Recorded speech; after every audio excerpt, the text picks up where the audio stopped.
So when you're sitting comfortably, then I will begin. Ooh. Okay. Even though, I like saying this, even though these questions are supposed to be anonymous, you all had little forms you had to sign, so I can check your handwriting to find out who is responsible. Dear Ajahn Brahm, do you lead guided meditation on these retreats? Of course I do, every time. Sit down, shut up, be quiet, and off you go. That's my guided meditation. But sometimes people love to have guided meditation. They can all come in together and I tell you exactly what to do, like I sometimes do at Nolamara Temple on a Friday night. But no one comes in at the same time, so we can't all start together. So if I start guided meditation, I'll have to start again in 2 minutes when somebody else comes in and then they leave. And so because of the way we have this retreat, that there's no schedule, it makes it almost impossible to actually to have a guided meditation from up here. So instead, what you can do is you can get your little iPhones or gizmos, whatever you've got, and get some earphones, and you can have your own guided meditation, which means you can plug it in, and then there's so many guided meditations online, and you can play it to yourself. You can even have something in the earphones. If you start nodding, it gives you electric shock. So that's a wonderful idea. That means that you never get sleepy during the meditation. So you can also have all sorts of programs ready for guided meditation. You can have it like an ECG on the brain, which when you start thinking, again, it just, in the earphones it says, stop thinking, stop thinking. And that'd be a wonderful guided meditation. So that's the reason why we don't do it formally, but if ever you want to do a guided meditation, you can get it on the some gizmo, iPhone or iPad or I don't know what you call them, and you can just do it yourself. Dear Ajahn Brahm, if stillness leads to enlightenment, what about action? Action leads to death. It is, because you've only got a certain amount of energy in your body, and if you use it up very quickly, you die when you're young. That's what I think. So the more slowly you can go in life, the more you can actually be still, the longer you live. Look, what happens when you put something in a refrigerator? It lasts a long time, because it's cool. So if you keep cool, take off your blankets and then you'll live much longer. And if that doesn't work, my secret for long life is a product. You can buy it in the supermarket. It's called long life milk. That's what it says, long life milk, so it must give you long life. It says it on the packet. But no, action, it just gets you tired, and it gets you... it's okay to do some service, it gives you a bit of energy, but with too much action, we do so much in our life, we just do not know how to do nothing. There was, at lunchtime today, I go to Bodhinyana, there was a Vietnamese monk who came over. He's interviewing all the well-known famous monks in Australia. And so one of the questions he asked on the video, which he did just after lunch, and he said, of all the things you teach the monks in this monastery, what is the most important thing you teach them? In a nutshell, what do you teach the monks? And my answer was? I said, I teach them to do nothing. That's what I said. And wow, that was really deep. Anyone can teach you to do action, to build, to sweep, to wash the dishes. That's easy to do. And I'm teaching you how to do nothing. To sit under the mango tree perfectly still. That's what I'm teaching you. But you guys are so stubborn. You're always doing things. Ugh. What about all the hard-working, active people who help others by themselves never experience stillness, peace? Do they get enlightened? Of course they don't, because everybody is helping each other and no one's actually doing anything.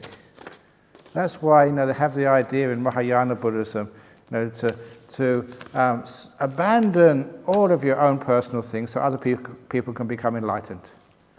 So I abandon my own enlightenment so other people can become enlightened. Now that doesn't work unless there's actually some people who are willing to become enlightened. So as Theravada monks, out of great compassion for the Mahayanas, we said, okay, we volunteer to become enlightened so that you can be bodhisattvas. So I put my hand up, I volunteer to actually... Somebody has to be still, because otherwise we're always working so hard. Look, I work very hard to get this place for you to be still, to have a jhana growth. And what happens is other people work hard in his place. Well, look, the whole purpose of this place is for you to be still, to be peaceful. So don't do so much. Later on, you can start doing things. But right now, do nothing. This is one of my jokes. Somebody rang up the monastery and they said, we need someone to come and do some chanting. Someone's died. Can you come and do some chanting? They asked the monk. And the monk said, sorry, I can't come today. I'm busy. And the caller said, what are you doing? He said, I'm doing nothing.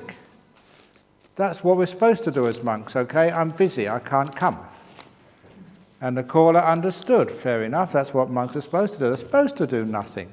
That's what we teach, that's what we should practice, so we're not hypocrites. So the guy hung up and he called the next day. And he got the same monk at the monastery and he said, I called yesterday, I really need someone to come and do some chanting. Can you come today? And the monk said, sorry, I'm busy. That's what you said yesterday. Yeah, I'm busy again today. What are you doing today? He said, I'm doing nothing. But that's what you said yesterday. Yes, said the monk, I'm not finished yet. And I like that, because that is actually very deep.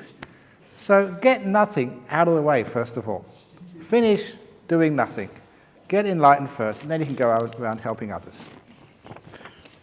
Dear Ajahn, Brahm, can the nimitta feel infinitely kind? Yes. Can it enfold you with love? Yes. Can it and you become one? Yes. Can the joy be quiet other than excited? Yes. Can the nimitta be located kind of at your core, then spread out? Yes. That's an easy question. Yes, yes, yes, yes, yes. Very, very good. Now these nimitta, these lights which come, they can be incredibly powerful, and they do sort of envelop you. And I'm always interested with how people experience those nimittas. Actually, it's a very good question there. That person, if it's what they say is what they've experienced, that's excellent. But when actually those nimittas, they get very powerful, and I've already said they get very blissful. You know how many people experience that bliss? They experience it like a pure love. Now, bliss, ecstasy, and just the highest expression of human love are just indistinguishable. Because when you feel just unconditional love, it's just so peaceful, so beautiful, so blissful. There's, basically, you open the door of your heart, there's nothing missing, total acceptance, total peace, total just being. You're not striving anymore, because love just frees you to be who you are. You don't have to change anything. And that is just such bliss, and some people experience it as the highest love. So love and bliss in the highest form are indistinguishable. And so that's sometimes how people experience the deep meditations. The Piti Sukha, they sometimes say the bliss, sometimes they come along and say it's just pure love. Fair enough.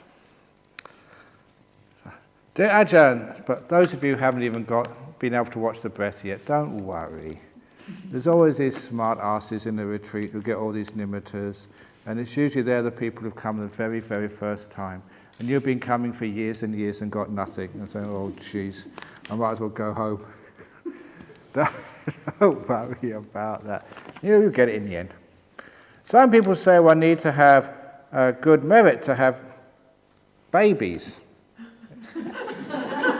This is true, because they're not easy to look after. Well, look, that must be not true. Some people say you need to have good merit to have babies. I've got good merit. And I don't have babies. That proves the point. So the cause of having good babies, having good merit, that's what I say here. Now, sometimes it's like if you're a girl, obviously boys can't have babies, but if you're a girl and you want to have a baby, sometimes, it's not so much merit. Sometimes there's karma involved, you can't have a baby. But look, instead of having a baby, have a dog. Dogs don't cost so much to look after. And they don't sort of, wake you up in the middle of the night, just crying and wanting something, you haven't got a clue what they want. Dogs are so easy to please, and they don't cost very much to look after. You get a kid, you have to send them to school. First of all, you've got to send them to play school and then primary school and make sure they all do the homework. Dogs don't need to do homework. And they don't go around sort of borrowing your car and getting into all sorts of mischief and stuff like that. Dogs are so amazing. So why don't have kids? Have a dog. It's much nicer. They're much easier to look after. And they're always happy to see you. They never talk back at you like your children do. So dogs are cool. Forget about babies.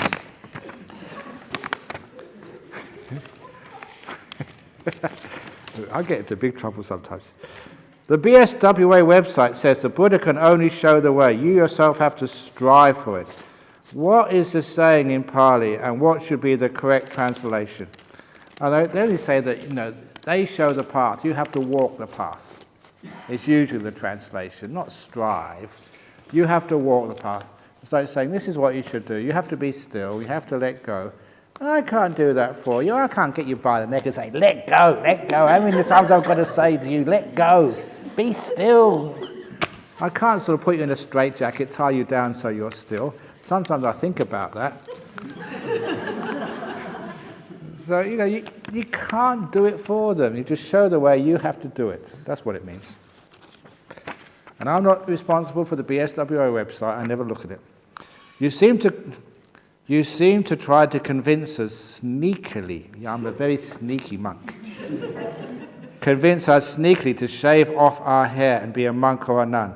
I don't get inspired when you talk like that, since I don't want to be anything. I'm not impressed by any institution. Do you think you can just teach Dhamma without giving hints to ordain by over-idealizing monasticism, make it seem like another caste system? Other than that, you are great.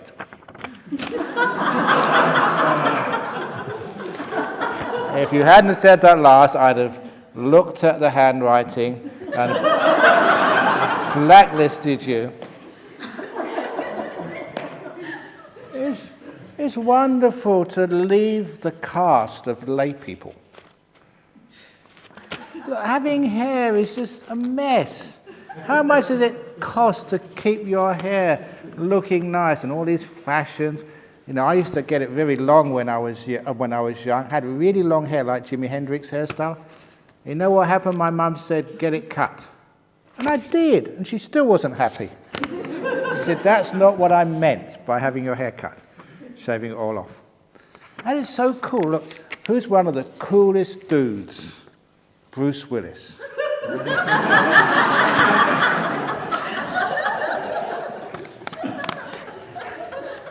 So, shave off your hair would be cool. And I never have a bad hair day. I don't have to go to hairdressers. You guys, how much it costs and hairdressers. And sometimes, even worse these days, you've got to dye your hair. Even guys have to dye their hair, not just one colour, a bit here and a bit there. Oh, that must be really messy. So you don't want to be anything. If you don't want to be anything, it says, I like that, I don't want to be anything. If you don't have to be anything, you have to let go. Let go of your hair, so don't be your hair. So easy to do. I'm not impressed by any institution. Well, we don't have to be impressed by any... You do get into institutions. I'm not sure if these are married. You remember that story I said the other day, that love is blind? And marriage is an institution for the blind? It's an institution, isn't it? So, no, this is not an institution. This is just a beautiful community of peaceful hermits, having a wonderful time, serving other people. It's a caste system. Yes, we cast everything out until we've got nothing left, not even our hair. And we always remember sort of, when you shave off your hair, many people get enlightened when they shave off your hair, because it's one of the great symbols of impermanence. Hair today, gone tomorrow.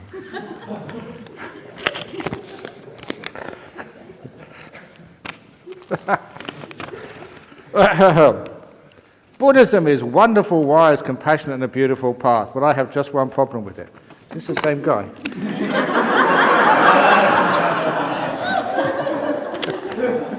Probably is. This is the concept of Nibbana as total extinguishment. This seems rather uninspiring and even a bit depressing, given the beauty and kindness there is, as well as suffering, of course. Thank you for commenting. Okay. What is being extinguished? It's just the fires of greed, hatred, and delusion. The fires inside which burn you.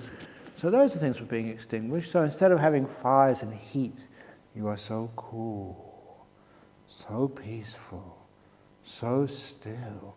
But some of you coming from the hot countries like Sri Lanka and Malaysia who quite like fires this time of the year. And this is learning how to be cool and still and peaceful. And after a while you think, what's so depressing? The one thing that's really depressing is getting reborn again. Do you really, really, really want to get reborn again and be a baby once again, starting life with having your bottom smacked just to get you to breathe? And just every time you want something, they put this pacifier inside your mouth. And just having to go to school again. Do you want to do that again? And having to go through all these lectures and homework and exams and stuff. Do you really want to do that again? So if you do, you're crazy.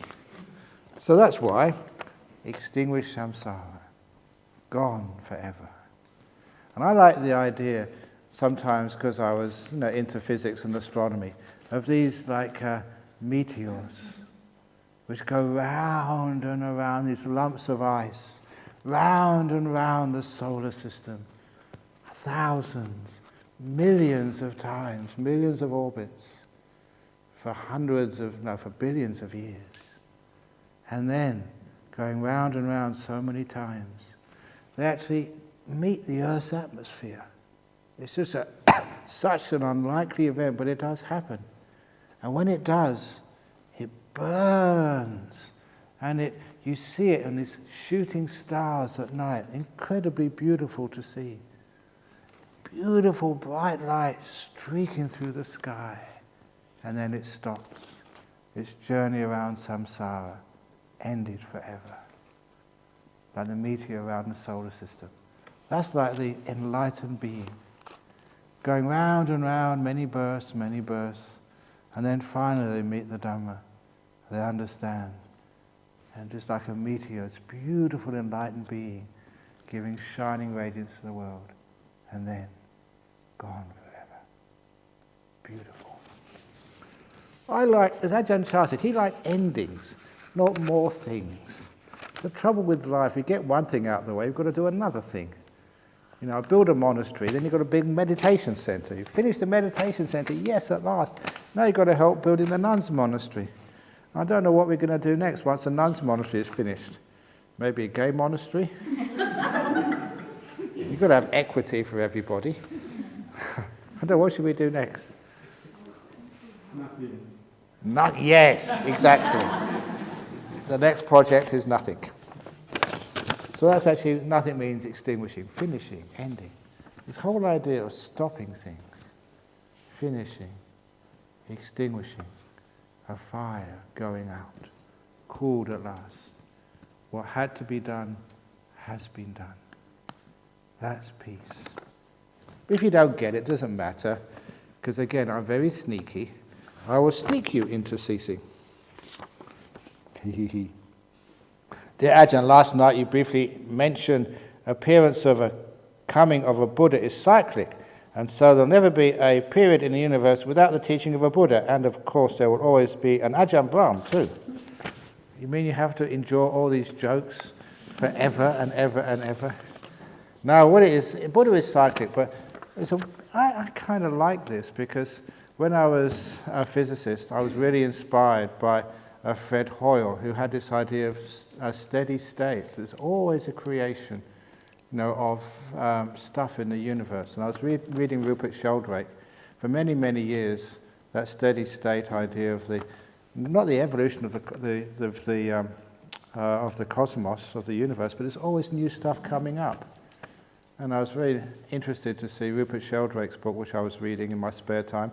He was actually saying that the dark matter, which people don't understand what is, does appear to be actually coming into existence.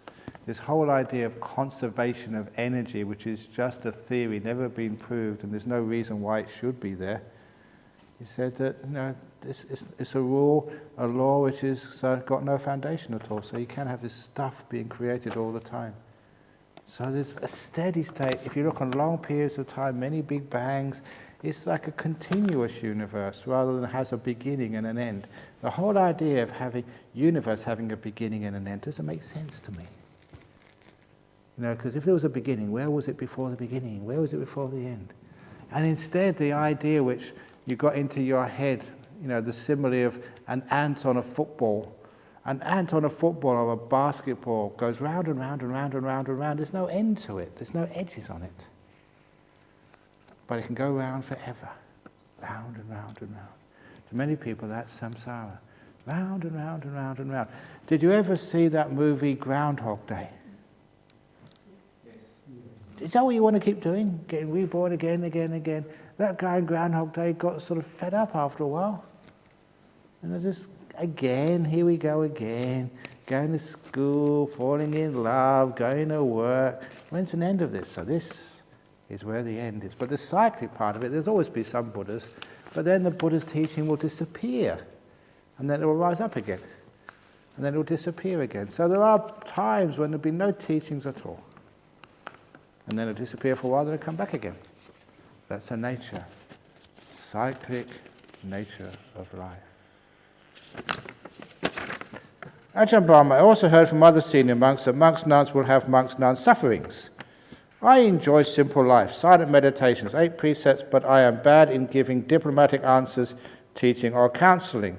If friends or relatives ask my opinion, advice, often it turns up as a disaster. It is the only option to be a long-term anagarika only. Since it will not deserve alms, I don't mind to set up an account for my own expenses. Thank you. No, it's just like one of my friends a long time ago said, I really want to be a monk. But can I be a monk and have every Saturday night off? That's fair enough. You go to work. You don't work 7 days a week. You have your weekends off. Can I have an hour or 2 off?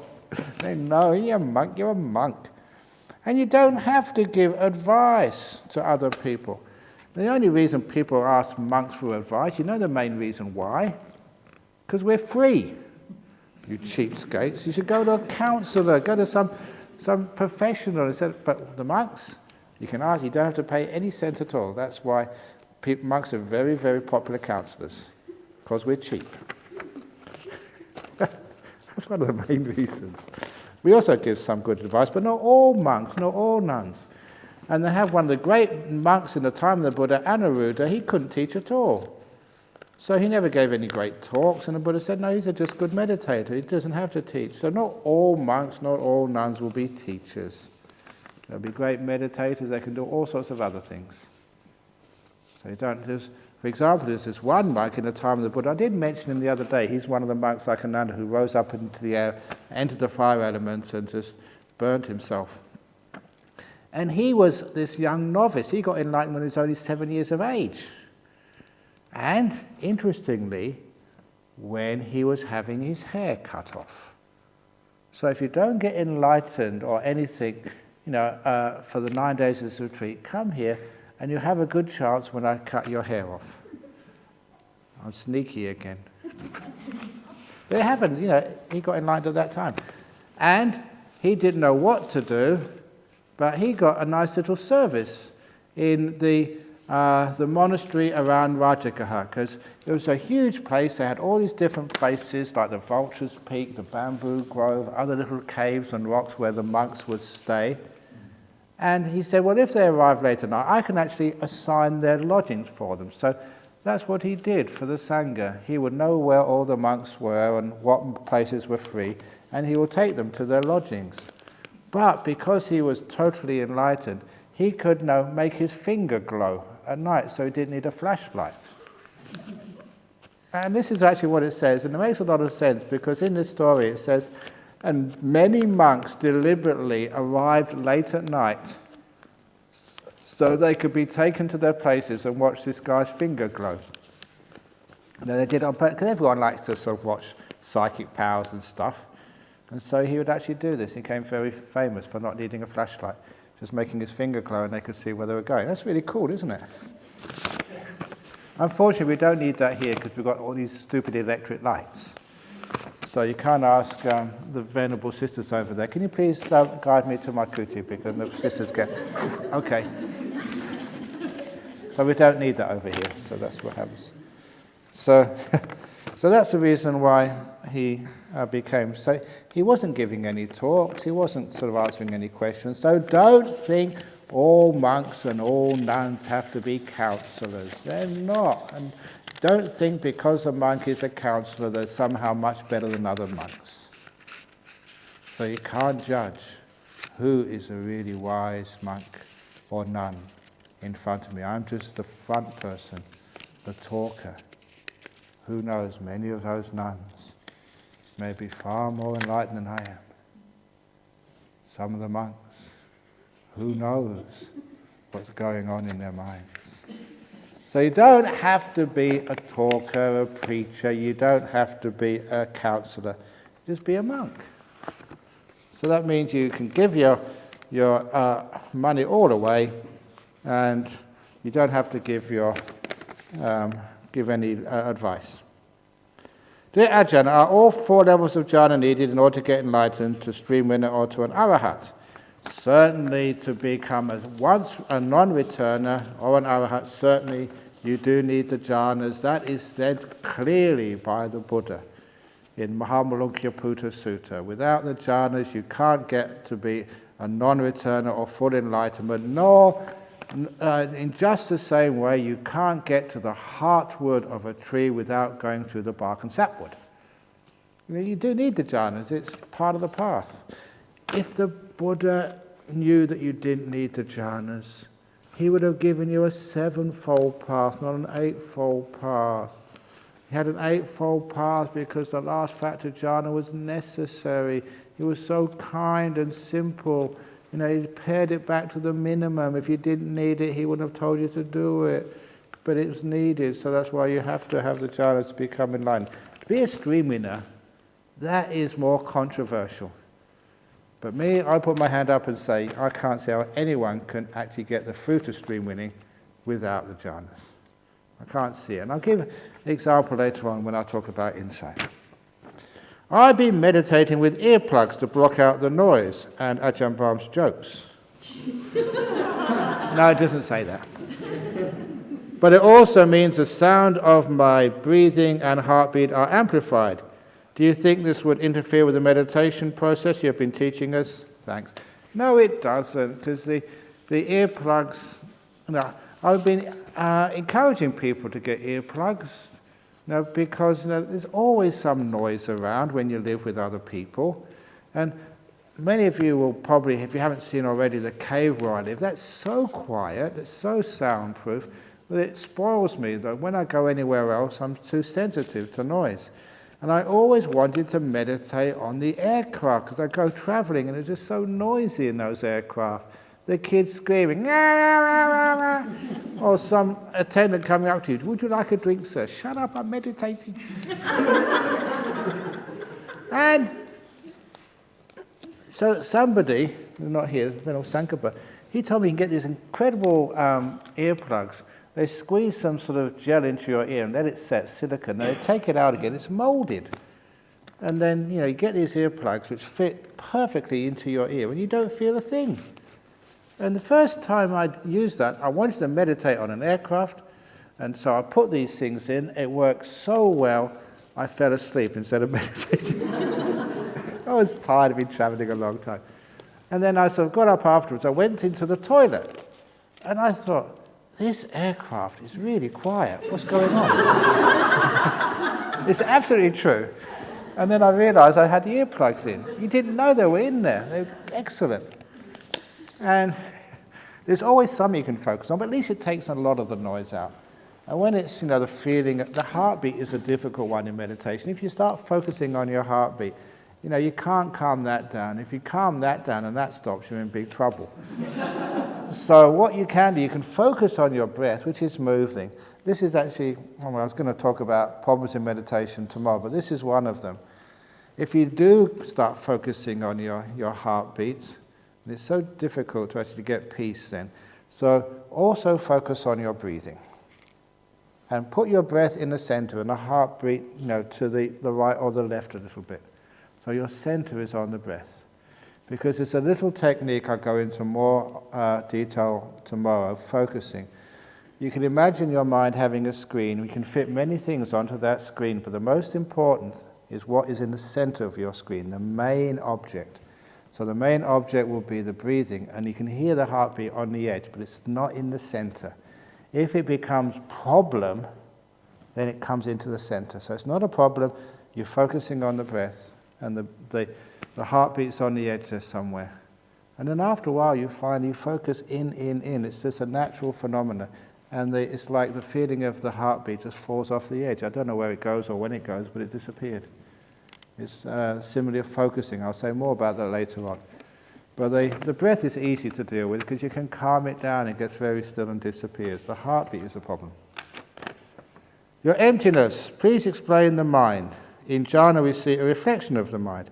It's usually the nimittas, we say, the reflection of the mind. It's beautiful light.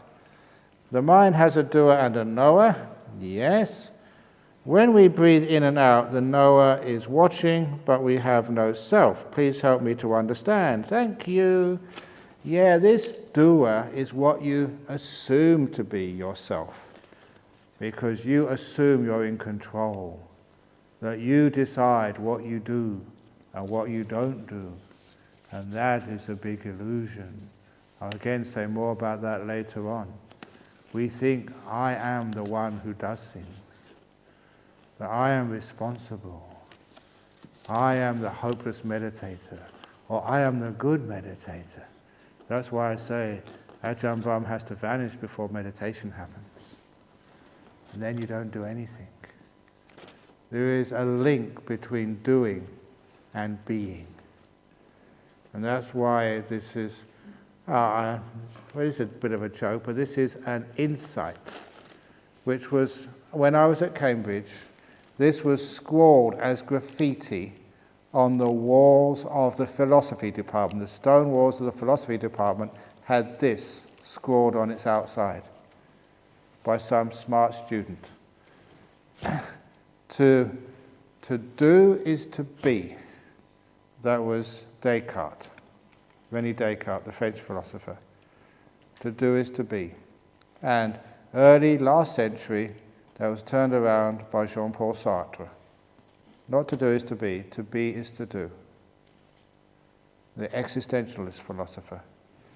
And that was summed up by Jean-Paul Sartre was early 20th century, was summed up by the great American philosopher in the late 20th century. Do. Frank Sinatra. I remember seeing that on the walls. In those days, graffiti was really cool because it actually meant something. And the other graffiti I always remember from that time was on the physics department. And they had there, the eminence of a great physicist is measured, actually a scientist, the eminence of a great scientist is measured by the length of time they stop progress in their field. That's really good, because when you become eminent, when you become an expert, everyone believes you, which means no one actually challenges it, and there's no more progress. And those are brilliant little sayings I remember from my time. So when people scroll something on the walls, it actually meant something, and it was very deep and wonderful. What's that to do with the question? Yeah, we have no self, yeah. So doing and being are connected. So when you disidentify with being the doer, most of you vanishes. You're just not there anymore. That is why it is so hard to let go. Why it's so difficult not to do anything. Because it's like you, the most important part of you, is let go for a little while. That you have to disappear. Your greatest attachment to the sense of who you are is challenged. And tomorrow morning I will say that one of the biggest hindrances, obstacles to the deep meditation is fear. You get really challenged in the deep meditations. You're vanishing and you're not really quite sure whether you want to vanish yet. But you've got no choice, it happens. So these insights you get in this meditation, these are powerful. They turn you upside down. They're scary as hell. But it's truth.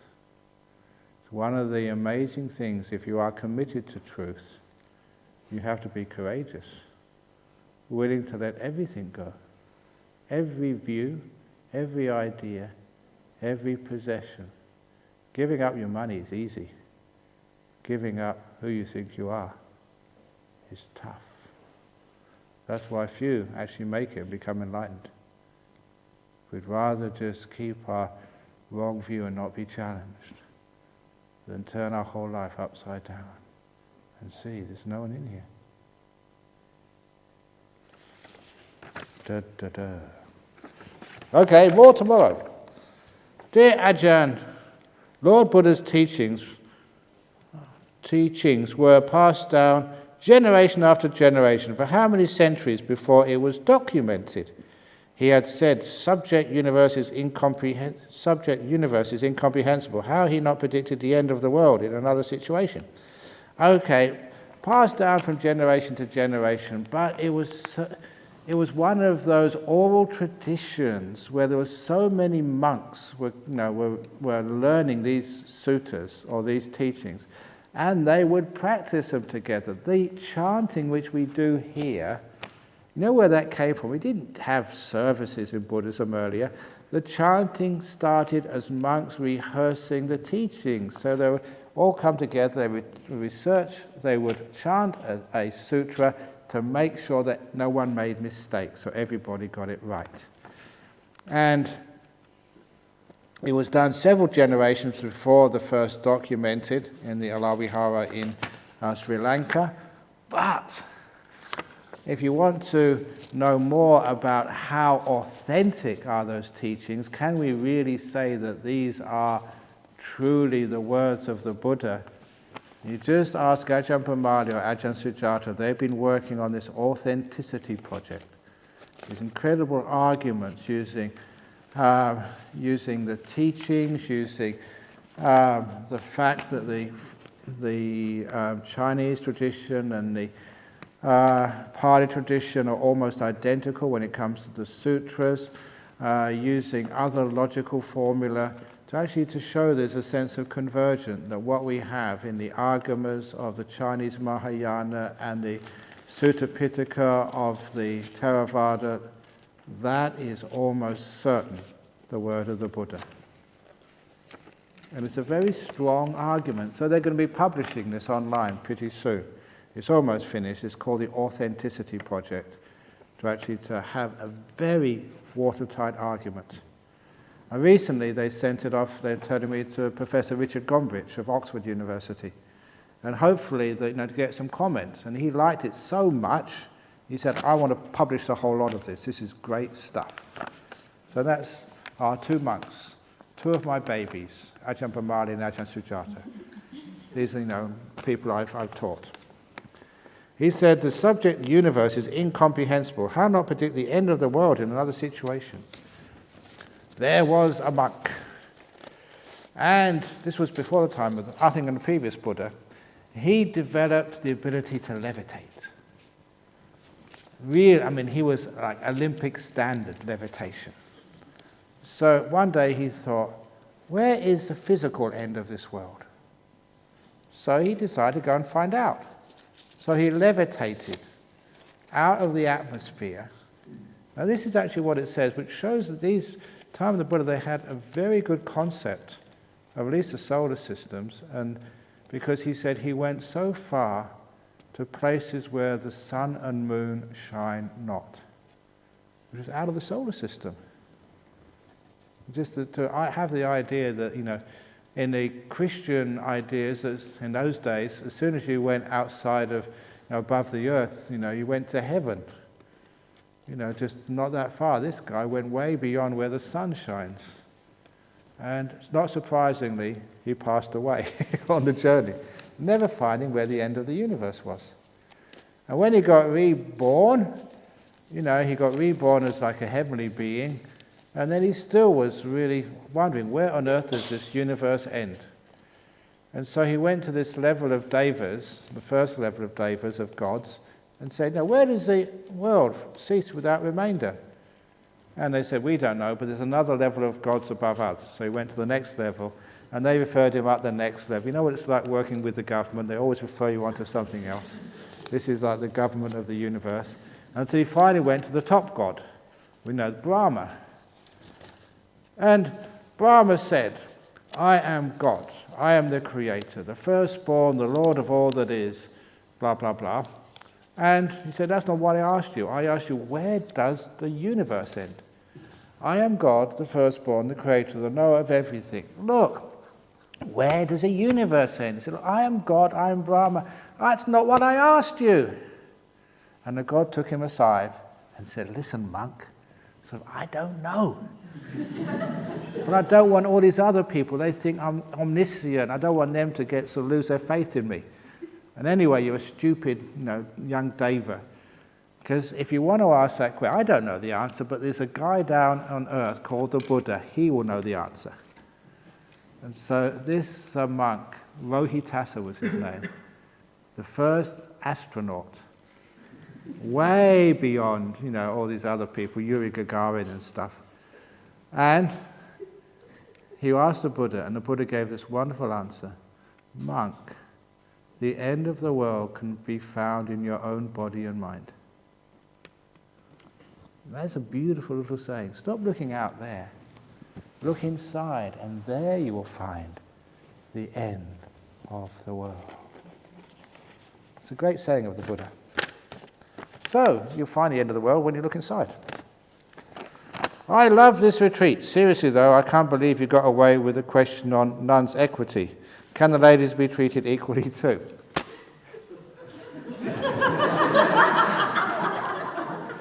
I wish they were, instead of me having to do all the work. They get away easily. They come here and they just enjoy the meditation. They don't have to give a talk. They don't have to ask questions. They don't have to give interviews. Shall we treat them equally? Okay, you can do the interviews tomorrow, you two. No. Sometimes we have weird ideas of equity and equal. Because sometimes we don't realize that sometimes we think, oh, the monks, they just always give the talks and they always, do this and do that. And sometimes we think, actually, it's harder work. Sometimes I think, oh, Ajahn Brahm, you're so nice being Ajahn Brahm, you always take your food first. But because I take my food first, everybody watches what I put in my bowl. And it's true, and I get into big trouble when I don't put somebody's food in my bowl. An example of that, some years ago, a Thai girl offered some durian. And actually, I don't mind durian, but I don't usually take it these days. It's a bit smelly. I've eaten it before. So this day, I never took any. And she complained big time. Ajahn Brahm never took any of my food. Because in the Thai tradition, they have this idea that if you offer something to a monk, then you'll be able to get that to eat when you go in heaven. So because he was thinking, if I didn't take her durian, that means she will not get durian when she dies and goes to heaven. It's a stupid idea, but they actually think that. And on that same subject, it was only about a year ago, And I received a bag of supplies. When you do this Sangatana offering, if you go to Bodhinyana Monastery, you see they offer all these supplies for the monks, and some of those supplies come over here. And I received it and passed it to the Anagarikas, who took it down. And then they came up about 10 minutes later and said, Ajahn Brahm, did you realize in the bottom of this bag of stuff there was a bottle of Johnny Walker whiskey? And it's the only time in my life as a monk I've received a bottle of whiskey. It was hidden. I never knew anything about it. And I know why they did that. Because this was dedicated to their father who just passed away. And they thought, if we offer, even secretly, sneakily, a bottle of whiskey to a monk, that means Dad will get his whiskey up in heaven. It doesn't work that way. You just make good karma, and then you get whatever you want. So anyway, that is just why people give these things. And so, if you're a senior monk, you have senior monks suffering. You can't just eat whatever you want and just no one sees, and that's fine. If ever I sneeze, I get lots of medicines people give me. Ajahn Brahm, I saw you sneeze. You have a cold. This was really good. This cured me. And then someone else comes, no. This is Chinese medicine. It's really good, much better than the Western man. No. This is homeopathic medicine. This is really good. You must take it. And they really come up at you. And, after a while you say, okay, I'll take it.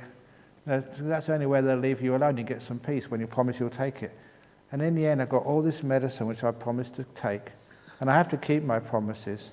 And then I really get sick. So sometimes I'd love to be treated equal. So I can just sit here and enjoy a retreat, and you nuns can do all the work. So it is equal in the sense we all share things out, but it may not appear that when you don't know what you're talking about. Aren't fluctuations of the mind a natural state of affairs? Isn't cancer a natural state of affairs? But should we try and stop cancer? Isn't cold a natural state of affairs this time of the year? So shouldn't you take your blanket and hat off and just be natural? No, if there's a problem or difficulty, you have to deal with it out of compassion. So yeah, the fluctuation of the mind is natural, but it doesn't mean it's good. So see if you can let it be still. See if it can be warm and comfortable.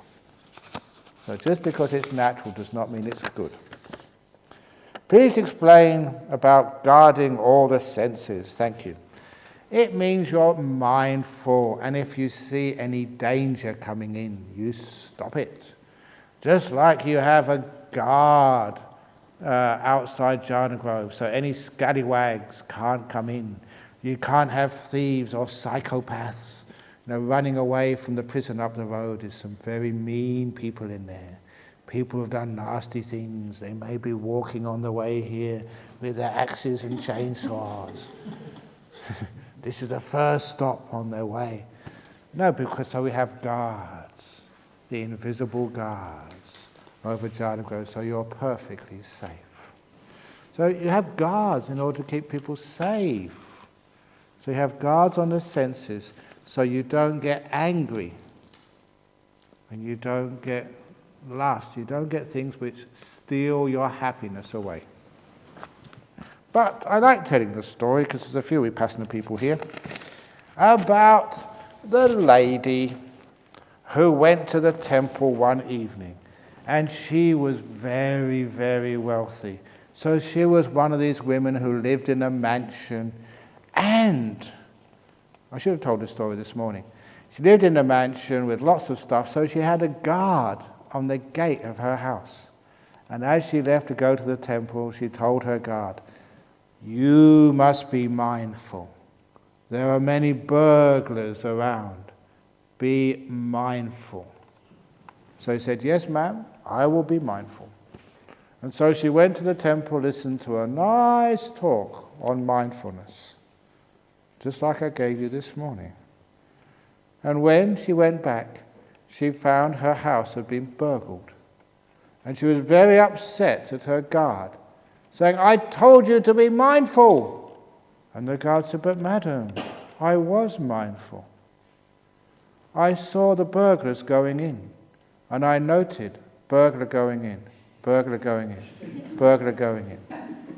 I saw them taking all your jewelry out, and I noted, very mindful, jewelry going out, jewelry going out, jewelry going out. I saw them back in their big truck into your front of your house. Truck going in, truck going in, truck going in. I noticed the safe going out, safe going out, safe going out. I was very mindful, I noticed everything, man. Is that what mindfulness is?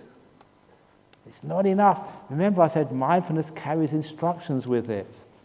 You're aware of the thieves, and if you see some thief going in, you ring the police or you stop them yourself if you can. You guard the gate of the mistress's house. Mindfulness is important, but also stopping things is important too.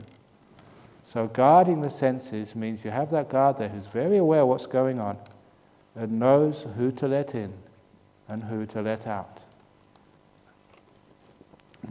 Keep out. You know, one of the best ways of making sure your house is safe when you leave is having very good, trustworthy friends stay in the house when you're away. So that's why the best way of keeping out bad mind states is having lots of good mind states in there all the time. The best way of keeping out anger, say, is having lots of compassion and kindness and inspiration, filling your mind with wonderful good states. So when you're out, anger, depression just cannot come in. So that's actually how we guard our senses. Dear Ajahn, when I do walking meditation, it's usually outside with lots of ants and insects. This way I'm usually in the present moment because I do not want to squash any small living beings. Is this achieving the goal of being in the present moment, or am I just playing games with my mind? Also, I killed an ant today. Murderer, murderer. I feel disappointed in myself. Should I continue doing walking meditation the same way or change? Now that's why we have the places inside here, so you don't have to kill any ants. Because a lot of times that if we're doing walking meditation outside, and sometimes that's all we're ever doing, and we're just paranoid, and we can't really become still and peaceful. Yeah, you're mindful, but not really still and peaceful. So that's why it's nice to do walking meditation here where there are no ants, and you don't have to worry about not killing anything. But sometimes you've got no choice, and sometimes that's what life is like. You know, whenever you're walking, sooner or later you're going to sort of step on an ant. When you're driving here, you're going to get some bugs on the windscreen. You can't really avoid that. So in life we try and lessen the distraction as much as we possibly can. But you can't be perfect, unfortunately. Dear Ajahn, when I am having sustained attention on the breath, my heartbeat is so obvious that its rhythm is mixed into the breath. It looks inseparable, and my breath looks vibrating with the heartbeat together. Do I need to separate them or have attention on the breath and heartbeat together? Yeah, I mentioned the answer to this question earlier. Imagine the breath and the heartbeat on a screen. You know, that's how you're watching. But put the breath in the center, and after a while the heartbeat will disappear. Can you share with us your fondest memory of Ajahn Chah? What was your first impression of him when you first met him? When I first met him, I thought he was absolutely stupid. Honestly, because we were doing some little work for the monastery, and he looked at my work and said, "Oh, you are so clever, that's a very good thing you're doing." And I looked at what I was doing compared to what other people were doing, and my work was terrible. And I think, who does he think he is? I'm not going to fall for that praise stuff. So first of all, I thought, this is a crazy guy. It's not the way to treat Westerners, you know, just praising us like that for no reason. And then I was busy doing this work, and one of the monks, he had some questions. And so he went up to Ajahn Chah just to ask his questions. I was in earshot. And he was asking the questions through a translator, and the translator was translating it back into English. And this was really weird, because the answer was the question which was in my mind. And it had nothing to do with the question this monk had asked. And so I formulated another question in my mind. And then this second monk, he asked a question, and again, Ajahn Chah gave a question which was totally irrelevant to this monk's question, but was a perfect answer to what I was thinking. I had all these questions I thought in my brain, and then Ajahn Chah answered them all. And I answered that monk afterwards. He said, "What do you think of Ajahn Chah's answers?" I couldn't understand a word of them. They were totally stupid. And there was a great teacher. He was reading my mind and answering my questions, not the guy whose questions were being translated. And that really impressed me. And that was a time when I thought, okay, this is something I want to some person I want to learn from. So that's how he got me. The questions he was answering were what I was thinking about. There is a sutta, can't remember the name, that states the only difference between the Buddha and the arahats is the Buddha discovered the Eightfold Path. If he rediscovered it for himself, how does this fit with your theory that he remembered the teachings from his past life as a monk with Kassapa? Indeed, they don't say discovered it. It's almost like, rediscovered it. It was an old path, he said, in the jungle, leading to this ancient city. And he uncovered that path. It's always been there before. But it's like, discovered means you haven't created the path. Found this old path you've had before. So, and that's actually what the Buddha did. The first person to discover this old path which had been grown over, no one was walking on it before. And once he discovered and made that path, it made it much easier for other people to discover it. And that sutta, which is the Buddha, is a couple of suttas where the Buddha describes his life before as a monk under Kassapa the Buddha. And the most important one is the Gatikara Sutta. It's in the Majjhima Nikaya. And there the Buddha, he's talking to Ananda about this fellow called Gatikara. And he says in the time of the Kassapa the Buddha, he was one of these non-returners. The only reason he didn't become a monk was because his two parents were blind.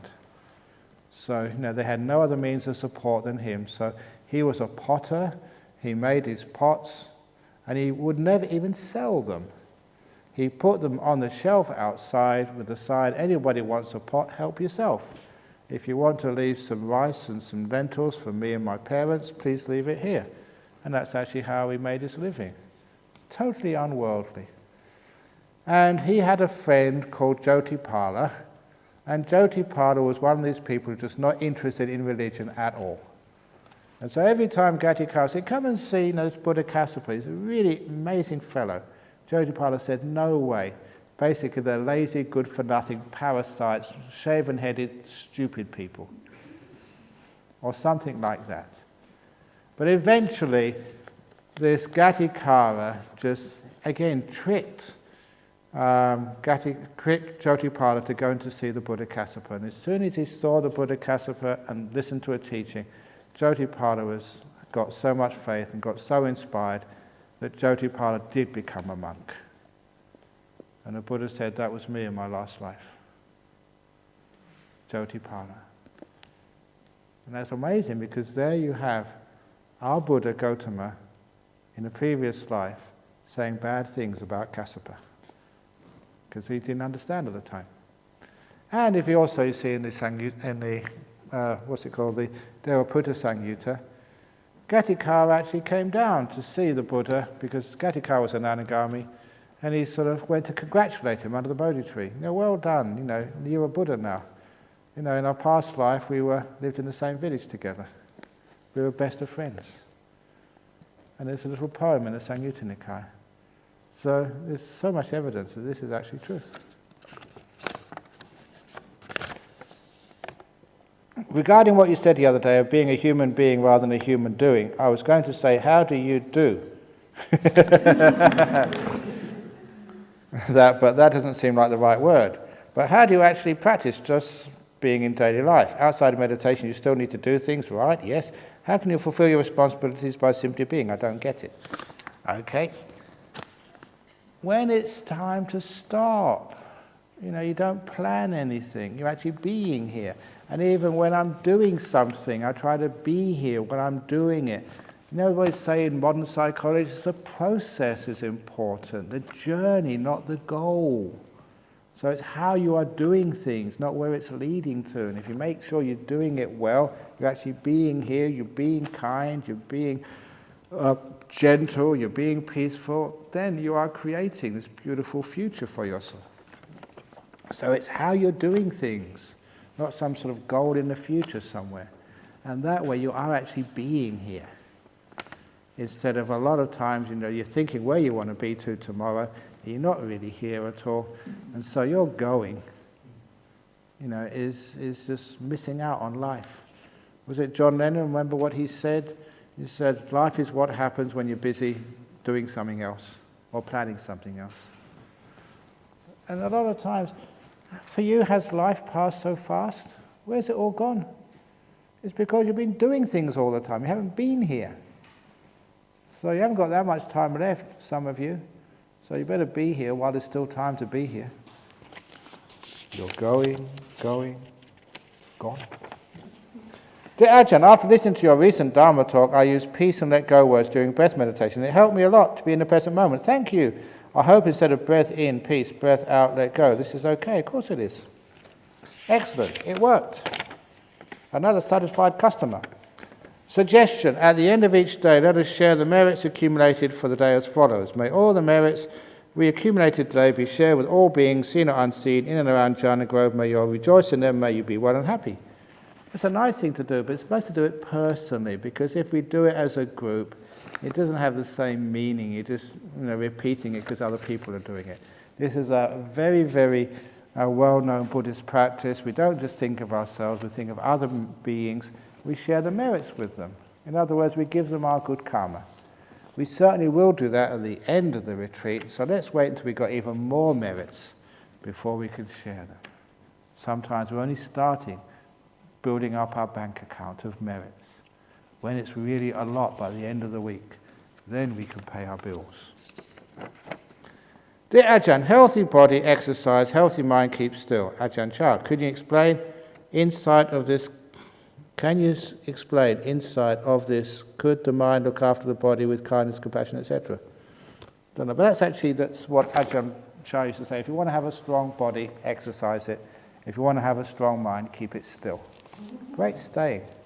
Because a lot of time people think, no, if you want to avoid Alzheimer's disease and dementia, then exercise your mind, do Sudoku puzzles, play chess, do something with the mind. And Ajahn Chah is saying, no, keep the mind still, and then it has energy, and then you won't get dementia. Very powerful saying, and I'm right behind Ajahn Chah. And that's the insight of this, because the mind, when it's still, it creates energy. The body, if it keeps still, it just decays away.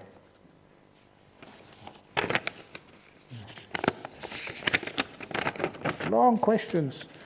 Here we go. The Buddha's last meal, the last night. Did he commit suicide or not? Buddha may have accepted that meal that was offered to him by Chunda out of compassion to him. Even though the Buddha knew that it was poison, he did not allow other monks to partake it out of compassion to them. The Buddha knew 3 months from that meal that he will pass away to Parinibbana at that time.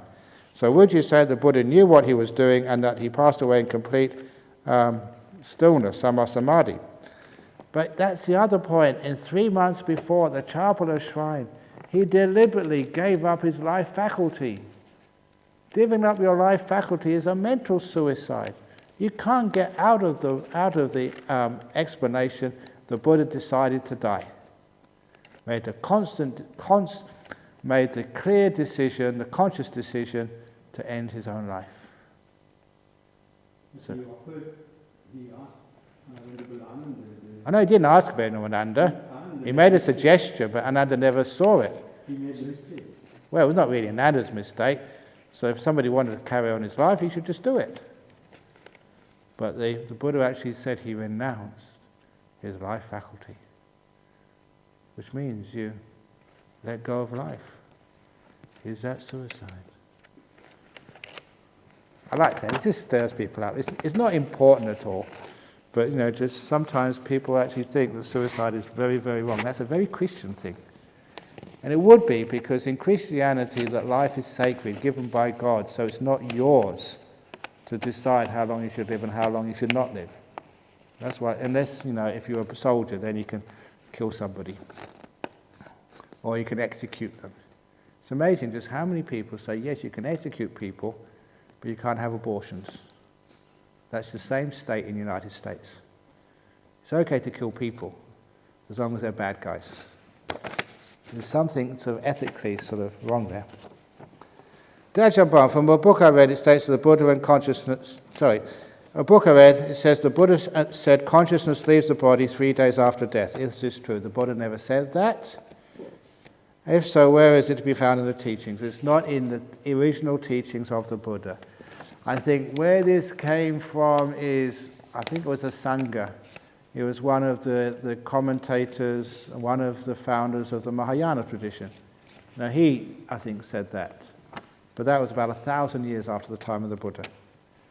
So, no, the body doesn't leave 3 days after death. Because of that, in some traditions, especially the Tibetan tradition, they say when a person dies, don't touch them.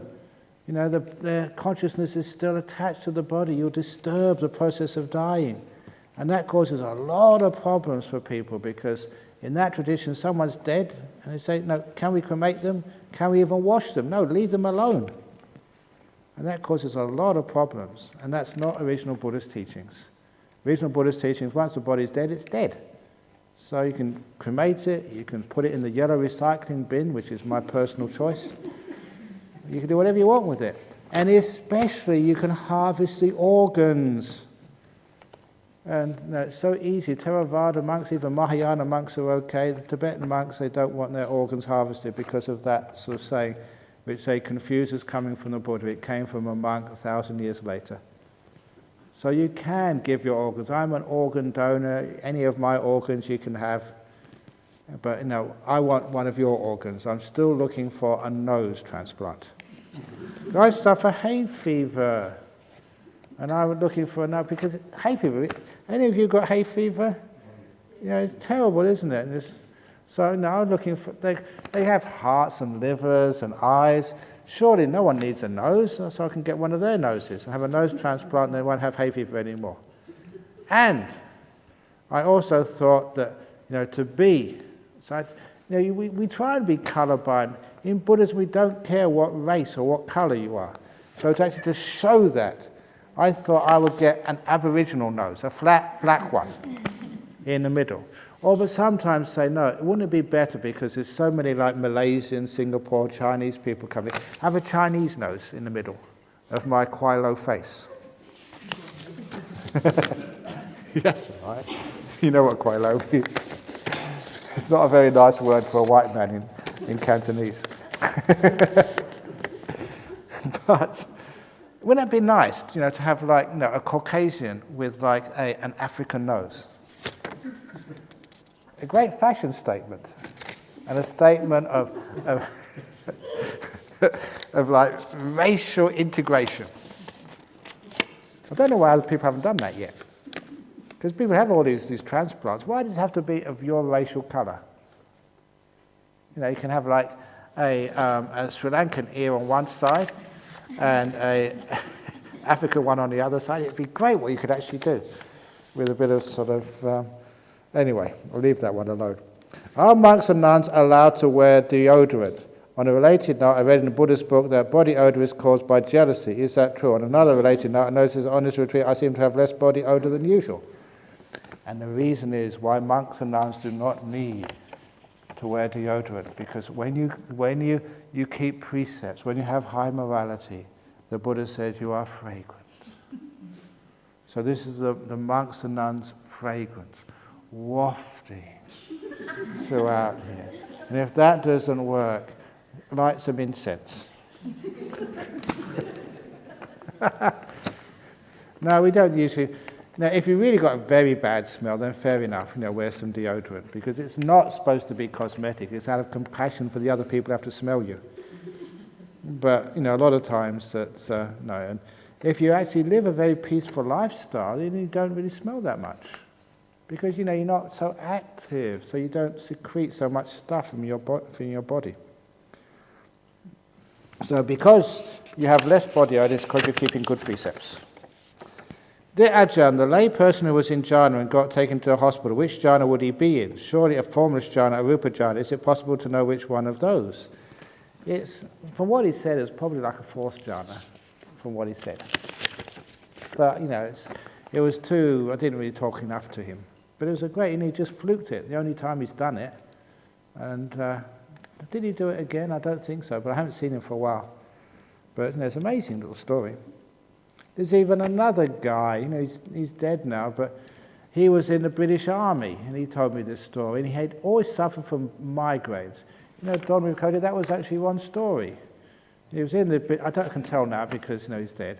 He was in the British Army, suffered all these migraines, and the only way he could deal with it was actually find a dark space, and just like a hut or something. He said go deep inside himself until he couldn't feel that pain anymore. And he said he was on some sort of maneuvers in Germany, and he was a sergeant, in charge of these soldiers. And they were told to have a cup of tea, so they had a cup of tea. And he didn't want a cup of tea. He had a terrible migraine. There was like an old farm barn somewhere. So he said, I'm going in the barn. And so, they knew that he was suffering from migraines. So off he went in there. It's dark, which is great when you have migraines. And he said he went deep inside himself. And what happened next was that the soldiers, they got the call up, pack up your stuff and go to the next destination. And they forgot him. So they're in their truck and a mile down the road, and they think, oh, we forgot our sergeant. So they turned around and they saw him, they went to they knew where he was in this barn. And these were soldiers, and they literally picked him up and bunged him in the back of the truck. They're not the most delicate of sort of people, these soldiers. And then he came out of his whatever he was in, and he was in the back of the truck. How the heck did I get in here? I was in the barn. And they told him what had happened. He hadn't felt anything. He was just deep inside, very peaceful, very happy, no pain. And that's a sign of a jhana. And he said later on in his life, he lost the migraines. They just vanished. And with it, he never had any ability to get back in those states anymore. And he said, I could do it when I had the migraines, but now I haven't got them. I can't do it anymore. So that's actually what happens when you get into the jhanas. You just go deep inside yourself. You can't feel the body anymore. Dear Ajahn, if the pure-hearted people can attain to jhana easily, then why sotapannas still have lust and anger?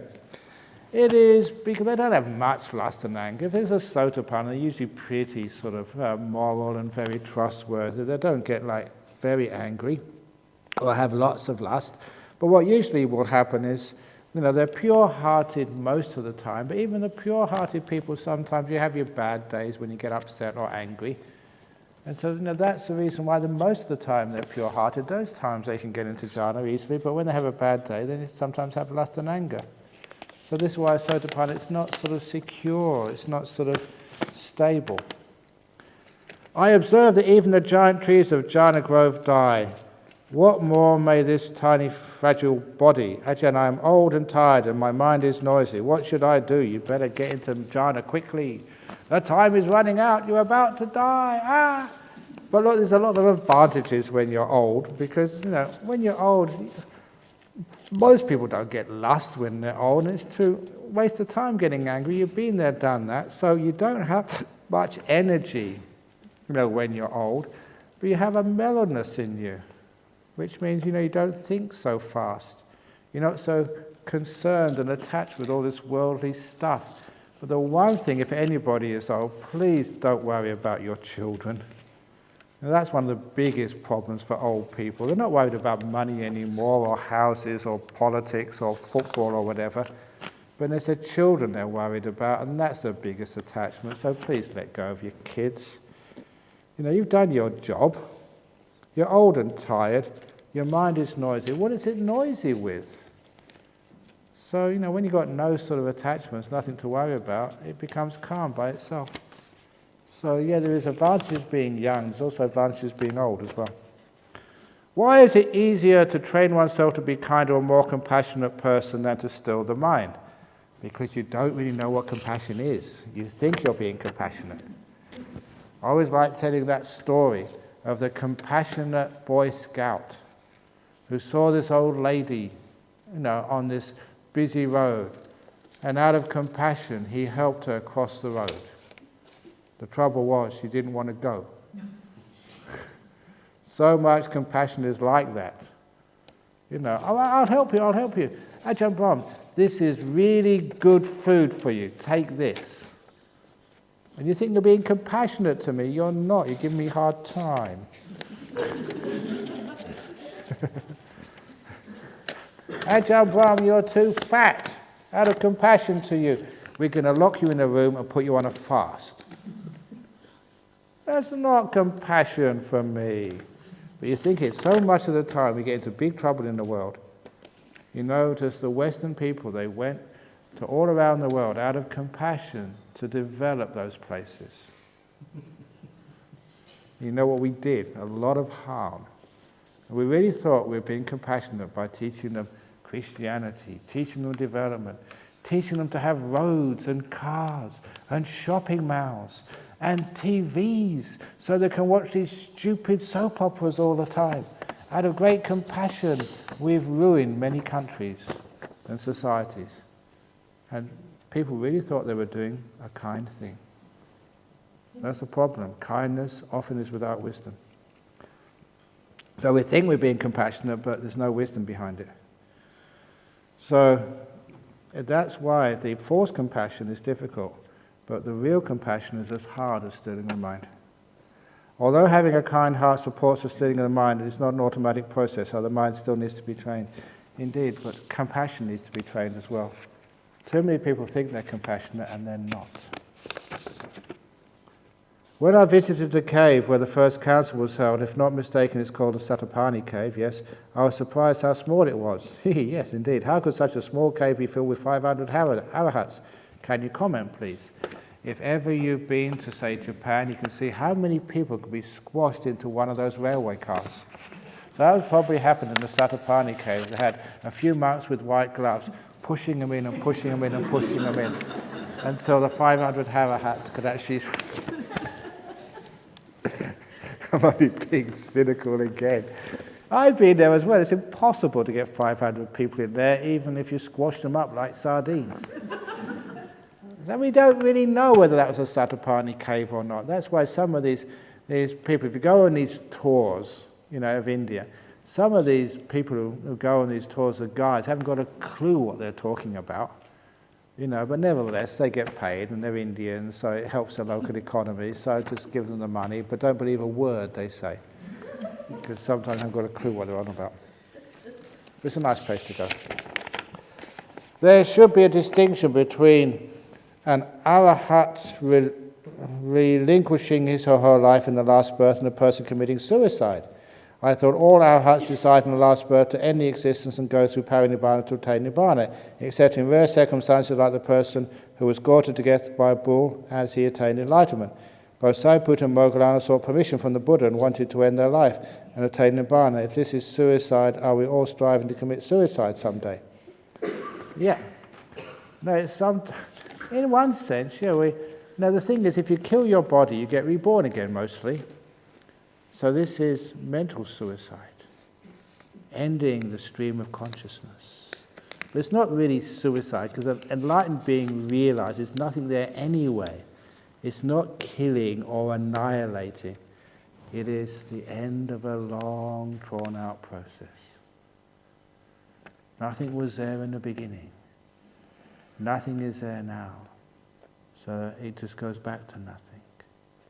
Nothing lost, nothing gained, because there was nothing there right now. That's a beautiful thing. One of Ajahn Chah's stories to me, was when he told me the meaning of life. When he asked why, and the answer was, I'll tell the story again later on. He said, there is nothing, there is nothing. It's a very beautiful teaching of a great master, there is nothing. Once you understand there's nothing, then of course there's really no suicide. It's just nothing there, so nothing's ending. Nothing there before. But I'll talk about that later on. It's a bit late to talk about that. What is the difference between meditation for mental illness, cancer, studying, working enlightenment, arahat, bodhisattva? Nice simple question. The different meditation for the mental illness. Most I always thought that most mentally ill people should not meditate, because especially schizophrenics. Because schizophrenics, they see the visions, the stuff in their head, and sometimes the meditation can amplify that, make it even worse. The images or visions get even stronger because your mindfulness is getting stronger. But we have one monk in our monastery who was a clinical schizophrenic, and he's a great monk. And he can meditate, but he is so wise. Mindful and wisdom going together. Because when he first came to monastery, and he said, he's really honest, he said, look, I'm just clinical schizophrenic. Can I try it out? And what really impressed me was one day he came up to me and said, I'm losing it, I need to go to hospital. And he was mindful enough to know where he was at. So he went up to the hospital, got his medication sort of balanced, and came back again. And from that time on, he's been no problem whatsoever, and a great inspiration for everybody. A very kind, gentle, and obviously very wise person. He's aware enough of his condition. He knows how to handle it. And he's a wonderful monk. Sometimes he starts to lose it, and he knows exactly what to do. This is that simile of the snake, which I said. That's his snake, very easy to get lost in those delusions. He knows it, and he avoids it before it catches him. During mindfulness, relaxation, kindness, really, really excellent person. So he taught me, yes, you can be a schizophrenic and become a monk and meditate. Brilliant. Of course, that's a rarity because other people find it too difficult, but it can be done, which is one of the reasons why your mental illness, the problem is you call a person schizophrenic and everybody goes in the same category. However many people have that diagnosis, there's that many types of schizophrenia. You can't just say everybody is the same.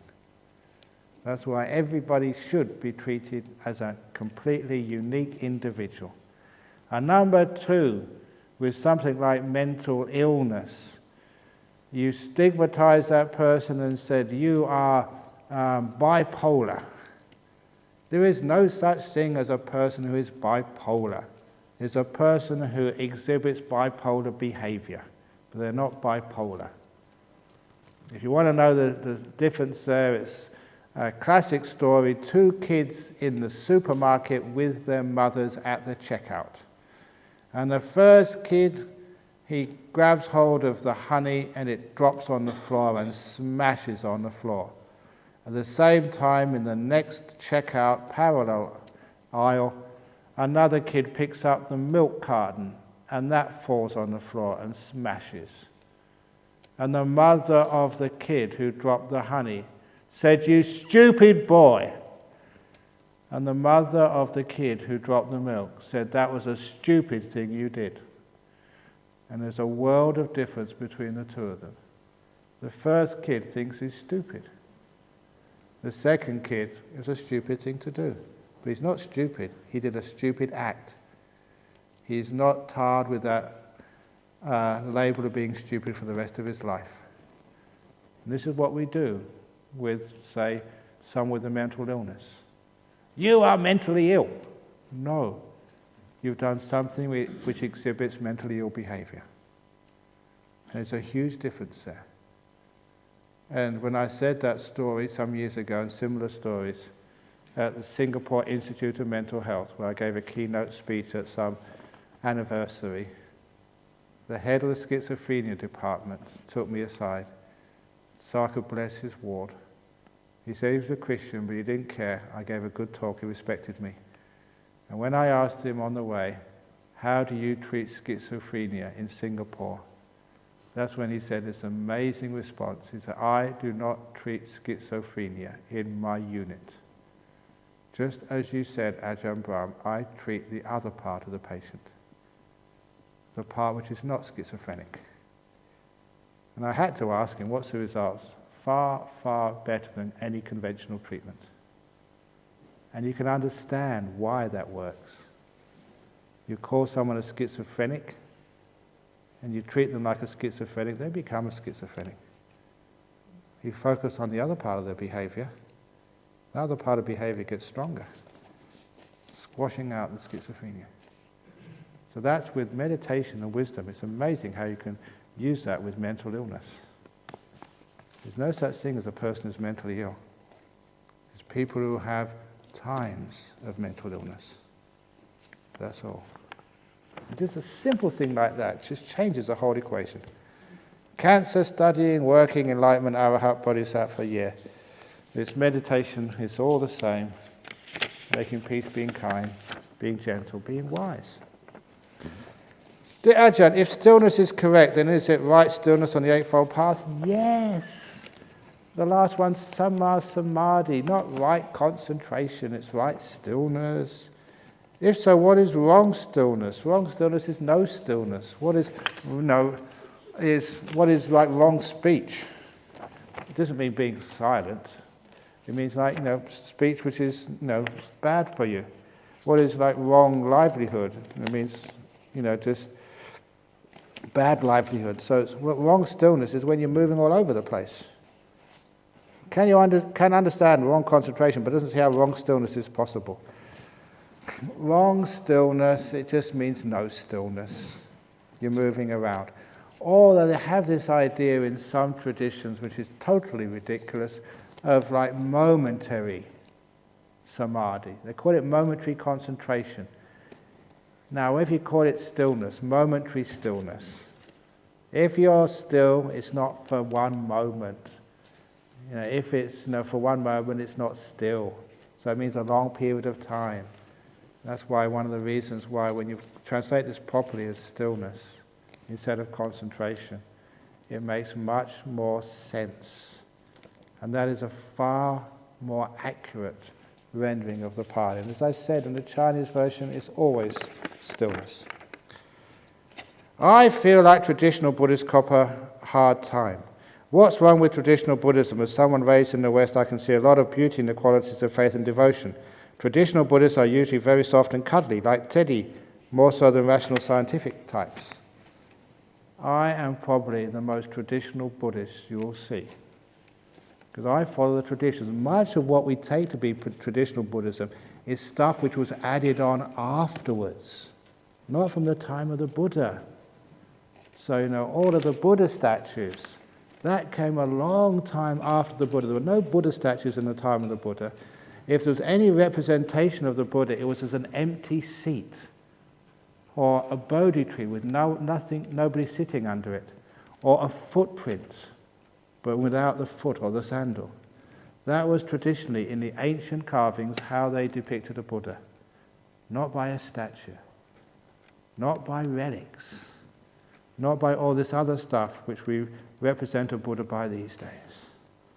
So I'm one of the most traditional of the Buddhists. I keep the rules of Vinaya. You practice meditation, you teach. I ordain bhikkhunis. That is traditional. In the time of the Buddha they had bhikkhunis. So actually, if you actually learn what was the earliest form of Buddhism, I am one of the most traditional form.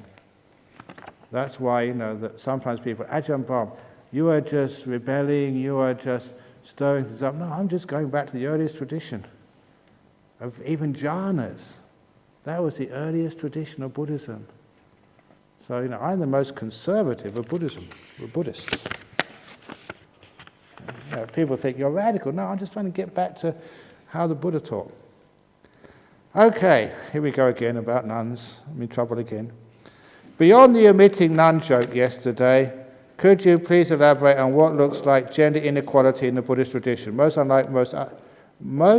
unlike other major religions' philosophies? Perhaps the nuns can comment. Yeah, please do. Now, with the gender inequality, that is not traditional. The tradition was equality. But we lost that, mostly because of the patriarchal societies which have grown up over the centuries. And it's amazing that Buddhism was gender equal. And it's so hard to bring that back again. That's why I am a traditionalist and want to have that back again. And you all know that I got kicked out of Wat Pa Pong for actually being traditional. And say, let's have bhikkhunis back again. And it's such a fight to get that equality back again. Now you know that the nuns know that that monastery, Dhammasara, you know who had started that thing off? That was me.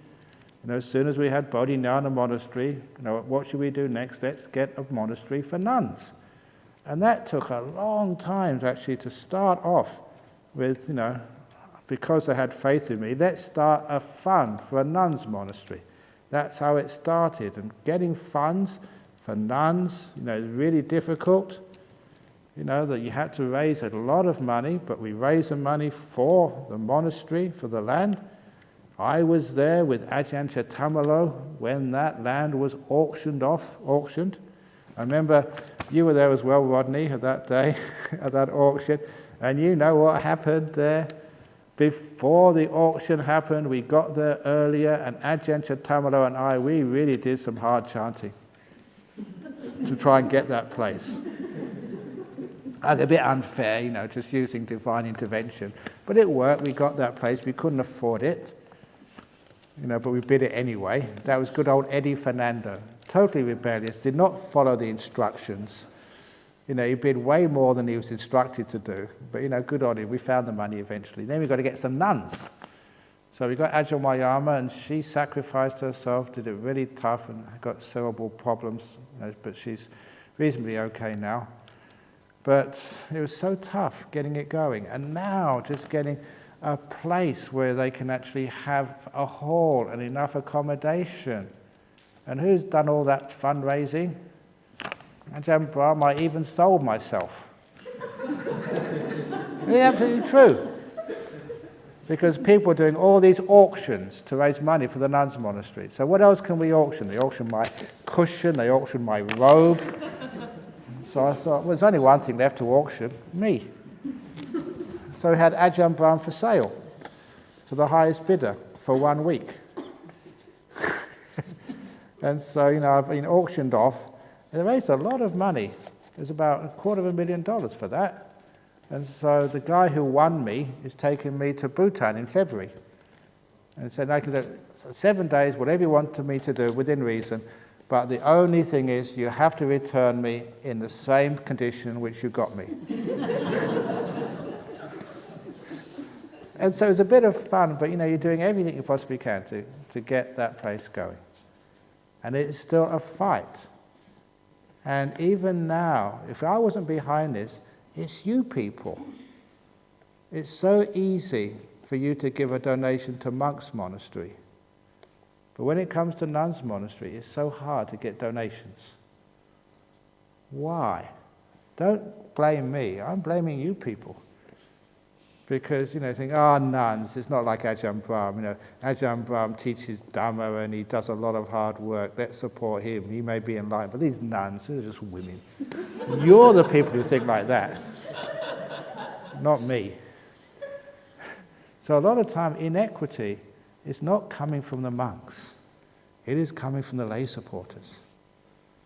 And it's up to the monks actually to teach and encourage, but a lot of it is coming from the lay supporters. That's why I'm really proud, in one sense, of the lay supporters here in Perth. And I'm, quite frankly, I don't mind going on, I'm disgusted at the lay supporters in the United States. Because there's some really good bhikkhunis. And they haven't got anything, nowhere near like what we have here for the bhikkhunis in Perth. This is actually, you should be proud, this is leading the way throughout the whole world. Because those poor nuns in America, they were staying in this borrowed piece of land which was so wet that all of their buildings got such bad mold, the health authorities in California insisted they leave. And what are all these very wealthy Buddhists in the United States doing? The Richard Gere's, the Steve Jobs, the Mark Allen, the even please, you know, I've met you before, and you know, the Google fellow, Chade Meng, you know, he says, I'm his hero. You know, you've got a lot of money, Chade Meng. Look after the nuns. You know, but they don't. So why not? So, and that's a bit embarrassing in a really rich culture which has got lots and lots and lots of Buddhists. They let the nuns live in unhealthy places. So monks can do so much, but it's not our fault. Don't blame us.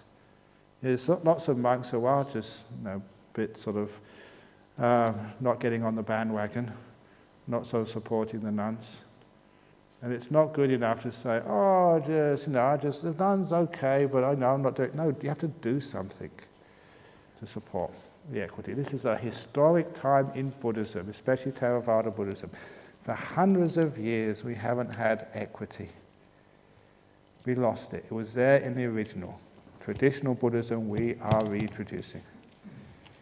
It's a struggle, but we're getting there. And it's growing. And you should be proud that you're part of it. And you should be proud you can see women over there who are part of the historic reintroduction of equity in Theravada Buddhism. So you can be proud. People love being a Buddhist.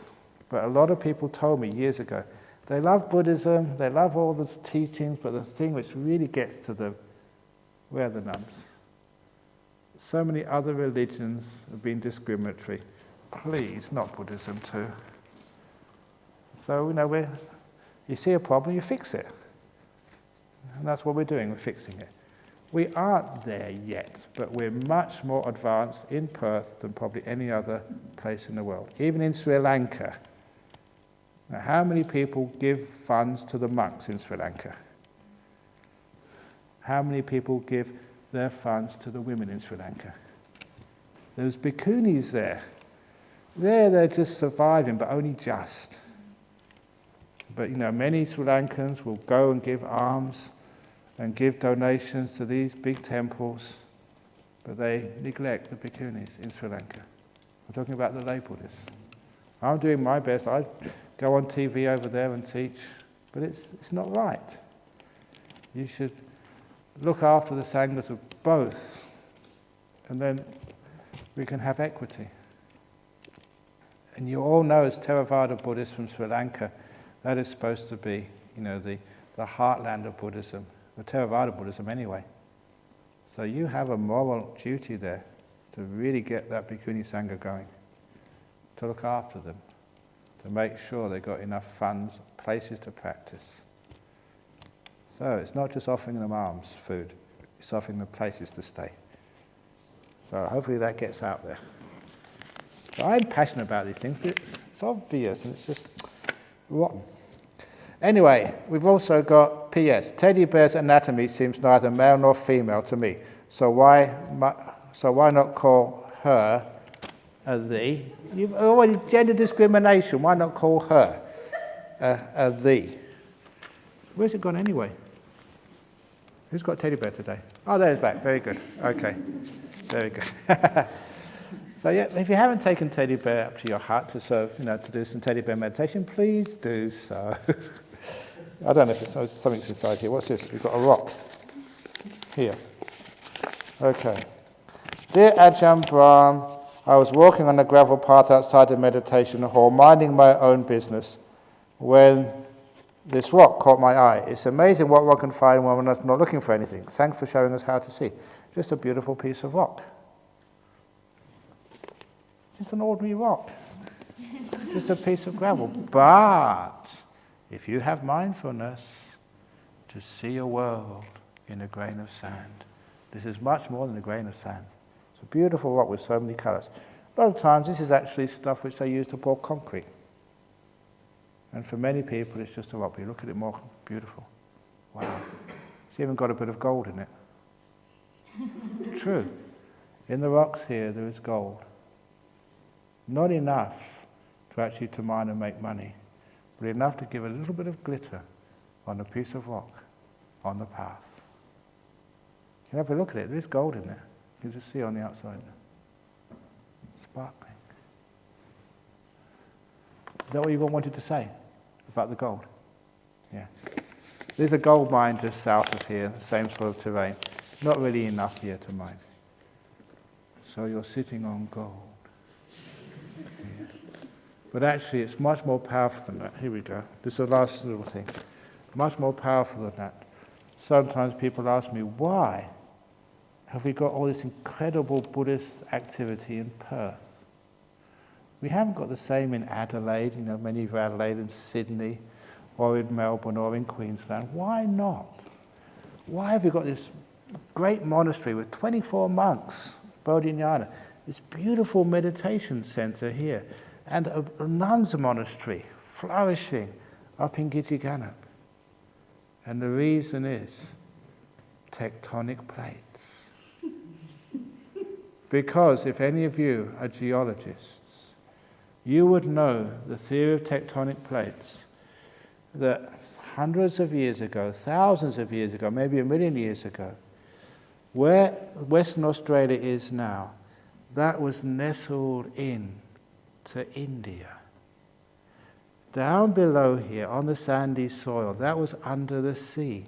But right here on the edge of what we call the scarp, the Darling Scarp, that was part of the continent of India millions of years ago.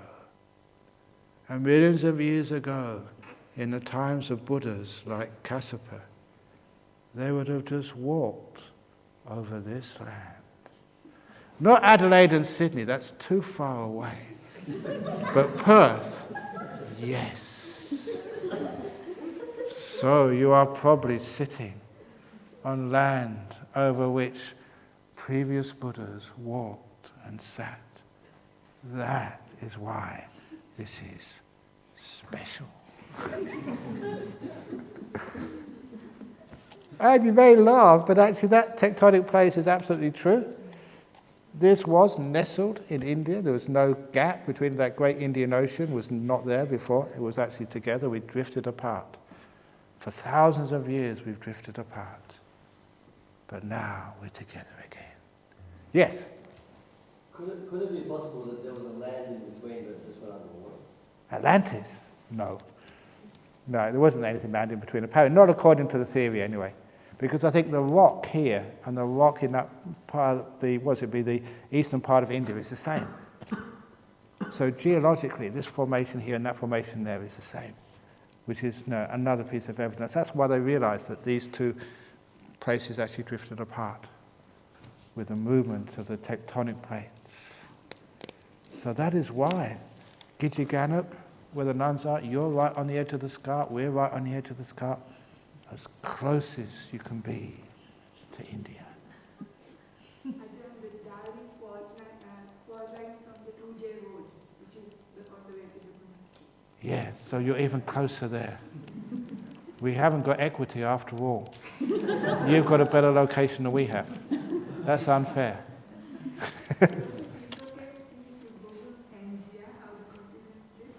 Yeah.